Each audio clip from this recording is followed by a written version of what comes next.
E aí, pessoal, vamos voltar então analisando a nossa questão, né? Parece um pouquinho complicado, mas vamos com calma. Dá uma olhada aqui então na tela. Análise que nós temos. A separação dos usuários, ó. Usuário, grupo e outros, certo? Então, veja, aqui eu tenho o número 7. Como é que eu obtenho o número 7? Vamos relembrar então. Vou jogar aqui, vou apagar. E vou relembrar as permissões. Você pode voltar depois aí, na aula, e olhar isso aí. R é igual a 4. W é igual a 2. E X é igual a 1. E nada, né? Um hífenzinho é nada, número 0. E aí você vai perceber o seguinte, cada usuário pode ter uma vez a permissão R, uma vez a permissão W e uma vez a permissão X, tá? Então ele não pode ter R duas vezes, então não tem como, né? Apesar que o máximo que ele vai poder ter aqui, com o somatório desses todos aqui, seria 7. Então, lá nós percebemos no primeiro usuário, né, a numeração lá era 7, 1, 1. Só para que você possa acompanhar aqui, né, as numerações. Então, esse primeiro usuário aqui é propriamente o usuário, né, que nós chamamos de usuário, ou proprietário, tá, o dono, usuário, grupo e outros. Então, observe. Esse cara aqui pode ter 3 permissões. Pode ter 3 permissões. Então, para que ele tenha o número 7, olha lá, ó, 4 mais 2, 6 mais 1, 7. Então, R, W e o X. Como aqui eu tenho o número 1 apenas, é a permissão X. Mas há um detalhe que você vai ter que saber.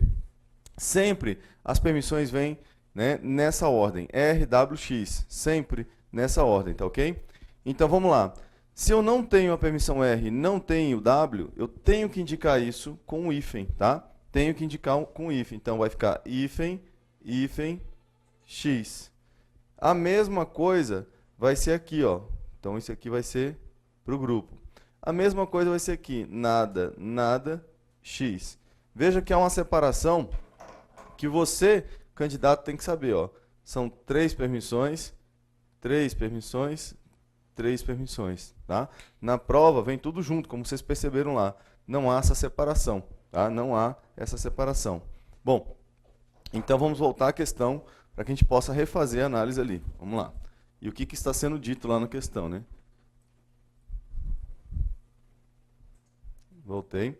E aqui eu vou voltar então à questão. Olha só o que ele diz aqui, ó. Que esse comando, então, como eu disse, o comando chmod é para trocar as permissões, né? Para que eu tenha novas permissões, tá? Troque as permissões. 711 são as novas. Então, nesse caso, eu não sei, ele não me informou quais eram as antigas. O que pode acontecer aqui? Pode ser que o proprietário antes tinha menos permissões e está ganhando. Aqui pode ser que ele tinha mais e está perdendo, então não sei. Mas isso para a nossa análise aqui vai ser relevante. Por quê? Essas são as novas. É sobre isso que está sendo feita a pergunta. Olha só. Então, esse comando aqui confere todas as permissões ao proprietário. Todas as permissões ao proprietário é o quê? Olha aqui. Vou ficar de vermelho no vermelho, não vai dar certo. Todas as permissões ao proprietário. Então, preto aqui, ó. Ele tem permissão de ver, de escrever e de executar. Correto? Até agora. E limita a permissão dos demais usuários. Então, demais usuários, né? Tá aqui, ó, demais. Então, ele jogou todo mundo no bolo comum ali, grupo e outros. E limita a permissão dos demais usuários somente para execução. Então, eles só podem executar. Vamos ver se é verdade? Sim, porque eles não podem ler, não podem gravar, não podem ler, não podem gravar, mas podem, olha aqui que eu estou marcando para você aí, executar. Então, joga na tela para que o aluno possa ler na íntegra aí, tá ok? Jogou aí. Então, observa aí, ó. O item está correto, tá? Pode observar aí, enquanto eu vou apagando aqui. Você dá uma olhada, depois você dá um pause e refaça isso aí, tá? Porque é muito importante. Vamos continuar com outra questão. Olha só, pode manter na tela aí, praticamente idêntica à anterior, certo? E ele fala o seguinte, por meio do comando chmod 664, arquivo.txt, permite-se que o arquivo.txt seja lido e gravado por todos os usuários do sistema. Então, vamos lá. Novamente, eu vou fazer análise, né? Pode manter na tela, pode manter lá. Eu vou fazer análise separando o comando, né, com o número das permissões. Então, vamos lá. 664. Então, pode manter aí, ó. E aqui qual vai ser a análise? meia. O primeiro 6 ali que eu tenho vão ser as permissões do usuário. Depois do grupo, depois dos outros. Então, pega esse macetezinho aí, ó, Hugo, tá? Sempre nessa ordem, Hugo. Porque, como você viu lá no anterior, ele falou especificamente do proprietário e depois falou dos demais, como um todo. Aqui, novamente, eu tenho algo parecido. Então, eu tenho que saber identificar de quem são as permissões, em cada caso. Então, vamos lá. Para que eu tenha a permissão 6, vamos relembrar de novo. Corta para mim, então. Olha só. Ali tem, eu vou fazer depois a análise ali, né? Mas aqui eu tenho 664, tá? 664. Aí, de novo, olha lá. R, 4, W, a metade, X, a metade. Então, lembre-se, sempre nessa ordem, tá? Sempre nessa ordem. E eu vejo quais são as permissões para que eu tenha um número aqui. Então, para dar 6, 4 e 2. 6 é a única opção. R, W. Se é sempre nessa ordem, o que eu faço aqui? O X não viria aqui? Viria, mas eu não tenho X. Então, eu tiro o X. Vem para cá, eu fico R, W, porque é 6 de novo. Então, 4 e 2, 6. Não tenho X. Aqui eu só tenho R, então, olha lá, só R, nada, nada. Tá ok? Então, não tem como errar, não tem como errar. Vamos lá. Vamos voltar para a questão. Pode jogar na tela ali, pode jogar na tela. Ok. Então, vamos lá, fazendo aquela análise. 6, o que eu tenho? R e W, e nada. 6 de novo, R, W, e nada. 4, o que eu tenho? Somente o R, nada, nada. Tá ok? Então, vejamos o que está sendo dito na questão ali. Então, ele fala que dando esse comando, permite-se que o arquivo .txt seja lido e gravado por todos os usuários. Então, aqui, ele está falando de todo mundo de uma vez só. Então, vejamos se isso é verdade. Tá? Pode cortar para mim. Permite-se que o arquivo seja lido. Qual é a permissão de ler, galera? R. E gravado. Qual é a permissão de gravar? W. Por quem? Por todos, né? Então ele já juntou todo mundo, todos. Vamos lá. O usuário, o proprietário, lê e grava, lê e grava, lê e grava. O grupo, lê e grava, lê e grava. Os outros, leem e gravam? Não. Porque eles só podem ler, tá certo? Então veja a importância de conhecer essas permissões e saber, obviamente, aplicar, tá ok? Então pode cortar para a tela aí, estou apagando aqui. Esse caso aqui, esse item está errado, tá certo? Bom, pratique então bastante, pode cortar para mim aqui rapidinho. Pratique bastante, tá, essas permissões. Lembre-se da ordem RWX, usuário, grupo e outros. Não tem como errar, fica a dica para você. Joga na tela, jogou na tela. Agora nós vamos continuar fazendo uma análise aqui, conhecendo, na verdade, né, o principal painel de controle do Linux, tá? Então, quando a gente fala do Linux, nunca a gente vai falar que tem, geralmente, né, só um programa e tal. Vamos conhecer aqui o painel de controle. Primeiro eu coloquei o painel de controle do Windows, né, que já está acostumado, conhece. E aí você sabe que no painel de controle do Windows, você pode, por exemplo, realizar diversas configurações. Configurar a rede, configurar data e hora do sistema, né, entre outras opções. Então, algo semelhante poderá ser feito, caso ele faça essa comparação em prova, né? Já foi feita, na verdade, dizendo que no painel de controle do Linux você pode fazer configurações de rede, por exemplo. Então, tranquilo, pode sim. Tá? Eu preciso conhecer, Jefferson, o painel de controle item por item? Não, não é necessário, a não ser que no seu edital ele tenha especificado uma distribuição do Linux, né? Fedora, Kurumin, Debian, Gnopix, alguma coisa. Aí sim, mas é muito raro, muito raro. Então vamos lá. Nós temos aqui o painel de controle, você vai colocar aí, ó, que é o KDE Control Center, tá certo? Marcou aí? Anotou? Ok. Então vamos para uma questãozinha.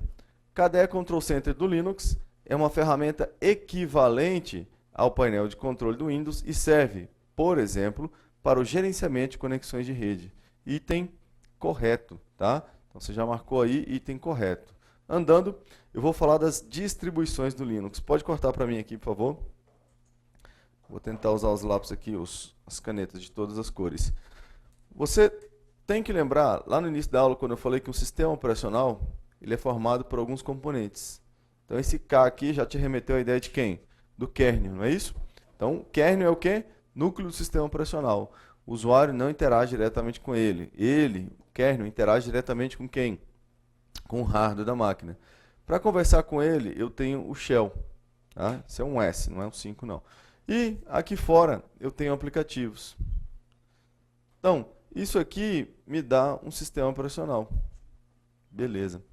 Bom, nós vimos que o Linux ele é um software livre. Então, eu tenho acesso ao seu código-fonte, eu posso modificar o seu kernel, posso modificar o shell, posso criar ou modificar aplicativos, né, que são abertos também, aqueles que são abertos, obviamente. E aí eu posso fazer com isso, daria a oportunidade, que eu faça o meu Linux. Bom, lógico, o meu Linux vai ser famoso, alguém vai utilizar, não vai? Isso aí, né, só o tempo dirá, só o tempo. Bem, e o que surge então, a partir dessa possibilidade de se customizar o Linux? Surge a possibilidade então que se faça Linux de acordo com o quê? Com várias vertentes, voltados para a empresa, voltado para o uso pessoal, mais fácil de se utilizar, digamos assim, mais bonitinho, mais robusto, né? Voltado para servidores. Bom, mas o Linux, de um modo geral, fica atento, vai ficar a dica aqui para você, ele pode ser utilizado tanto em servidores, né, potentes, a máquinas mais simples, tá? Então não há essa restrição do Linux, nem para o uso comercial, nós fizemos uma questão lá atrás, nem para o uso doméstico. Tranquilo? Então, quero que você anote aí as principais distribuições do Linux, tá certo? Então é diferente quando nós falamos, por exemplo, Windows. Windows 7 é o Windows 7, tem as versões do Windows 7. Linux tem as distribuições. Cada distribuição vai ter suas versões. Vamos conhecê-las então. Pode jogar na tela, por favor? Aí. Vamos lá então. Turbo Linux, distribuição do Linux. Depois eu tenho Conectiva, vem na ordem aí. Kurumin, Debian, o Debian, Fedora, Gentoo, Gnopx, Mandriva, Red Hat, Slackware, SUSE e Ubuntu, tá? Então todas essas aí são distribuições do Linux e é importante que você conheça, tá certo? Importantíssimo. Vamos lá. Questão. O Linux, um sistema multitarefa e multiusuário, é disponível em várias distribuições, entre as quais Debian, Ubuntu, Mandriva e Fedora. Então, item correto. Veja, se você não conhece, você não vai acertar, né? Você não vai acertar isso aí, beleza? Então, item correto. Vamos lá. Vamos conhecer agora as principais diferenças do Linux e do Windows. Então, gente, isso aqui é uma parte importantíssima, você não pode deixar de conhecer. Pode deixar na tela aí, eu só vou falando aqui e nós vamos relembrando, na verdade, que nós já vimos, né, isso tudo aqui. Então, vamos lá. Licença. O Windows ele é um software proprietário, Linux, software livre. Então, tá aí, ó, a diferença para você. Kernel do Windows. O Windows tem kernel? Óbvio, tem kernel. Mas eu posso modificá-lo? Não, não posso. O Linux tem kernel? Lógico, tem. Mas eu posso modificá-lo? Sim. Eis a diferença. Vamos lá. Shell, idem. O Windows tem shell? Tem. Então nós temos um nome lá, prompt de comando, que pode se aplicar ao Linux, como eu já disse. O Linux tem shell? Lógico, tem shell. Posso modificá-lo? Eis a diferença. Tá certo? Vamos lá. Diretório raiz do Windows. Não esqueça isso, por gentileza. Diretório raiz do Windows é o C++. E do Linux? A barra. Então tá aí para você, ó, só a barrinha. Interfaces gráficas. O Windows, gente, ele tem uma interface gráfica, tá? Eu posso até modificá-la, se for permitido na minha versão, posso até modificá-la, mas é uma interface. Para o Linux, várias. Então nós já aceitamos lá atrás, eu coloquei novamente duas aqui. O KDE e GNOME que são as mais importantes. Windows. Quantos administradores eu posso ter no Windows? Quantos? Vários, exatamente. Para o Linux, somente um, denominado root, tá ok? Denominado root. Vamos lá, gerenciador de arquivos para o Windows. Windows Explorer, então é o padrão, vem nele, tá certo? Não esqueça. Para o Linux, gerenciador de arquivos, Conqueror e Nautilus, já havia falado lá atrás também. Aqui eu coloquei só Conqueror, mas lá eu já falei do Nautilus. E agora, vamos lá, interação entre o Linux e o Windows na mesma máquina, né? Então, primeiro a gente começa aqui falando da instalação na mesma máquina. Pode manter na tela aí. Ah, pode manter lá. E aí, é possível isso? Sim, é possível. Desde que em discos diferentes, tá? Ou em partições diferentes. Por quê? Você lembra que lá atrás nós comentamos sobre o sistema de arquivos? Pois é, o sistema de arquivos deles são diferentes. Então eles não podem ser instalados na mesma partição, é incompatível, tá certo? Então é possível, porém em partições ou em HDs distintos. Execução na mesma máquina. Então como é que fica isso? Acompanha na tela aí. Para que eles possam ser executados na mesma máquina, eu preciso aqui de um gerenciador de inicialização. Então, o primeiro aí que acabou não aparecendo o nome aí, mas não tem problema. Eu vou consertar aqui ao vivo agora para você. Pode manter na tela aí, não tem problema. É o Lilo. Então, eu vou baixar um pouquinho a imagem. Ó. Você está vendo aí a edição, não tem problema. E o outro é o Grub. Então, eu vou baixar aqui para que você possa anotar aí. Beleza, voltei a apresentação. Tudo normal. Vamos lá. Então, tá aqui, ó. Lilo, você vai anotar aí por gentileza.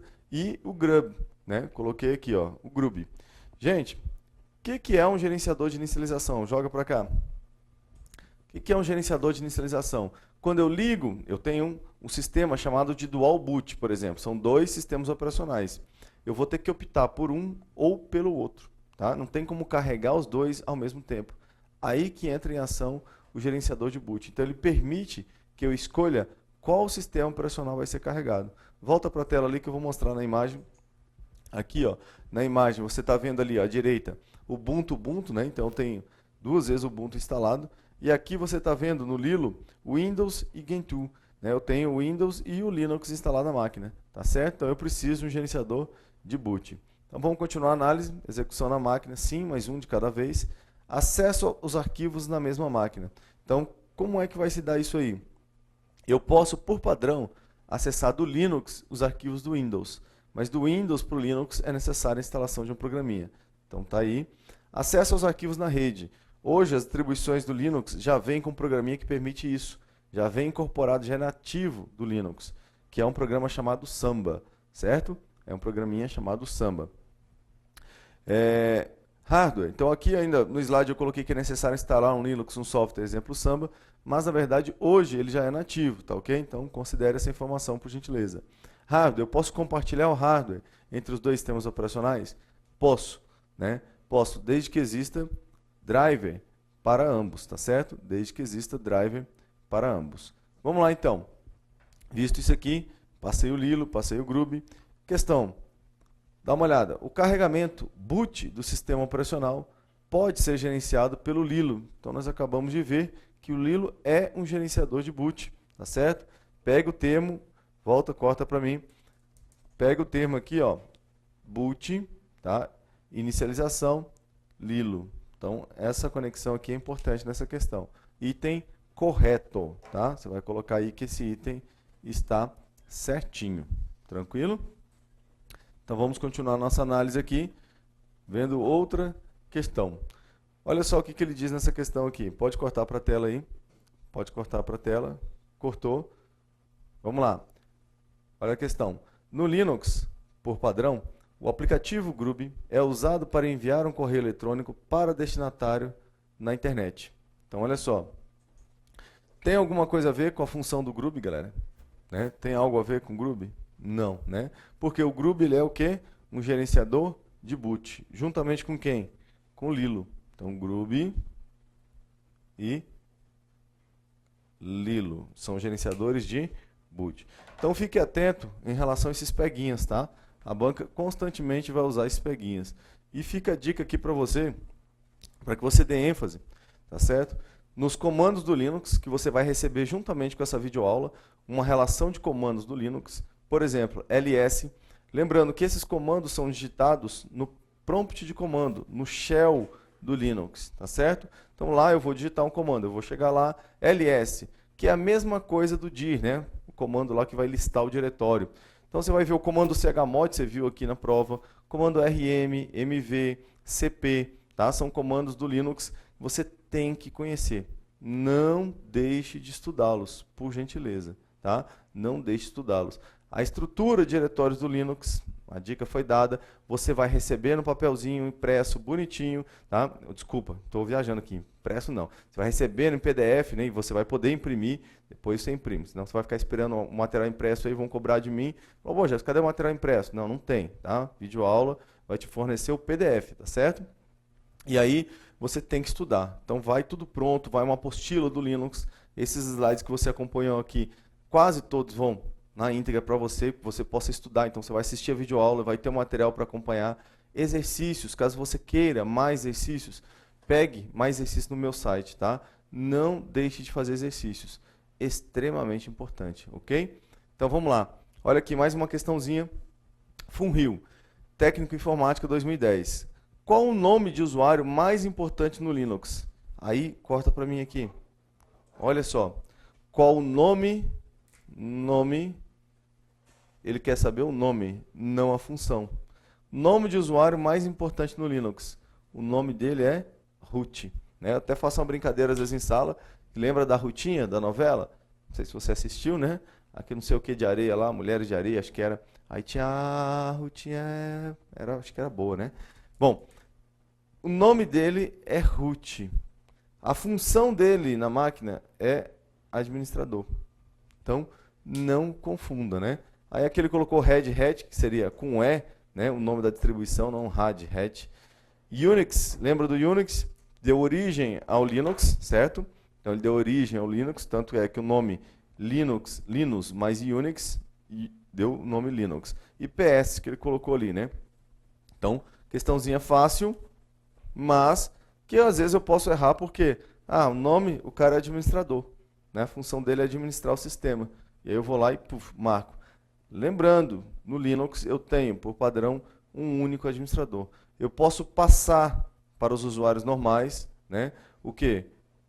Comandos não, privilégios do root. E relembrando ainda também, aproveitando aqui, ó, o símbolo que designa o root é o jogo da velha.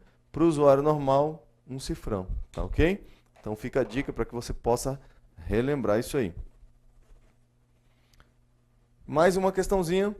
Ao contrário de um software proprietário, o software livre ou de código aberto, lembra desses termos que nós vimos lá no início da aula, né? Software livre, open source. Pode jogar na tela para que a galera veja a questão, depois volta para mim. Ao contrário de um software proprietário, o software livre ou de código aberto permite que o usuário tenha acesso ao código-fonte do programa, o que torna possível estudar sua estrutura e modificá-lo. Olha o nomezinho que eu falei para vocês aí, ó, GNU/Linux. É exemplo de sistema operacional livre usado em servidores. Então, outra coisa, outro detalhe que eu já havia falado para vocês. Corta para cá. Então, olha só, GNU/Linux, né? Vamos destacar aqui algumas coisas que nós já vimos. Na verdade, nós já vimos tudo aqui, né? Ainda bem. O GNU/Linux, que foi o nomezinho que eu falei para vocês. Aí ele fala que pode ser usado em servidores, não tem problema. Código aberto, né? Aí permite que tenha acesso ao código-fonte. Então, o código-fonte dele é aberto, tá? Código-fonte, que significa que o código é aberto. Ao contrário de um software proprietário. Então, veja que o software proprietário ele vai ser fechado, restrito, né? Não vai disponibilizar o seu código-fonte. Fica a dica para você. Então, o que nós percebemos aqui? O item está perfeitamente correto. Olha só que ele usou aqui alguns termos da GPL, da Licença Pública Geral. Ele colocou aqui, ó, o que torna possível estudar sua estrutura e modificá-lo. Posso fazer isso, né? Então não posso ter dúvida disso. A GPL me permite que eu faça isso. A copyleft me impede, ou ela visa impedir que o seu código-fonte seja fechado. Tranquilo? Então vamos apagar aqui. E aí você vai colocar que esse item está correto. E cuidado aqui quando ele fala de servidores. Mais uma. O Linux permite a utilização de pendrives em ambiente gráfico. Espera aí. Não, Jefferson, permite? Olha só, essa questão aqui é meio que para brincar com o candidato, né? Principalmente aqueles que não utilizam Linux. É algo, vamos dizer assim, mínimo que o sistema operacional teria que fazer, não é verdade? Pensa, o carro, ele tem que andar de ré, um carro normal? Tem. Ele tem que ter freio? Tem. Ele tem que permitir, sei lá, que eu instale um som nele? Né? Sim, tem que permitir, tem que ter ali um suporte e tal. É mais ou menos isso. O Linux permite a utilização de pendrives em ambiente gráfico. Lembra que eu falei para você que normalmente o pendrive ele vai estar instalado com o sistema de arquivos FAT32. Enquanto o Linux ele utiliza por padrão o ext 3 ou 4. Vamos colocar o 4 aqui. Consigo enxergar isso aqui? Sim. Lembra que eu já dei essa dica lá atrás, tá? Caso fique essa dúvida, né, de repente, em relação ao sistema de arquivos, estou frisando de novo, não há problema, tá? Vou apagar aqui, então posso utilizar, obviamente, o pendrive em ambiente gráfico, sem dúvida nenhuma.